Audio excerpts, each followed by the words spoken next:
எவனுடைய உள்ளத்தில் பொறாமை இருக்கிறதோ அவன் ஒரு காலமும் சந்தோஷமாக இருக்க மாட்டான், மகிழ்ச்சியாக இருக்கவே மாட்டான்.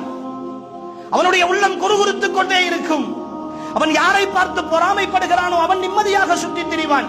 அவனுக்கு இவனை பற்றி எந்த அக்கறையும் இருக்காது. ஆனால் இவனுக்கு அவன் கடந்து போகிற பொழுதெல்லாம் நெஞ்சுக்குள் இடிக்கும்.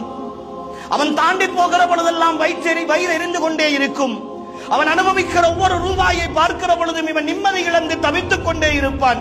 இவனுடைய தூக்கம் பறிபோயிருக்கும், இவனுடைய சந்தோஷம் பறிபோயிருக்கும். குடும்பத்தோடு மனைவியோடு பேசுவதென்றால் கூட இவன் அடுத்தவர்களுடைய குறைகளை தான் பேசிக் கொண்டிருப்பான். இது ஆண்களுக்கு மட்டுமல்ல, இந்த நோய் பெண்களிடத்திலும் அதிகமாக இருக்கிறது. இந்த பொறாமை என்ற குணம்.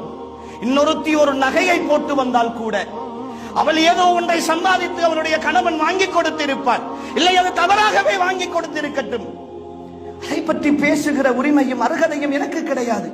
ஆனால் அதை பொறாமைப்பட்டு அவளை பற்றி இல்லாத பொல்லாதவைகள் எல்லாம் பேசி அவர் அப்படி வருகிறார் இப்படி வருகிறார், தேவையா தேவையில்லையா என்ற விவாதங்கள் எல்லாம் நடத்தி உள்ளத்தில் அப்படியே நிம்மதியை இல்லாமல் ஆக்குகிற முதலாவது வகை இந்த பொறாமை. அன்புக்குரியவர்.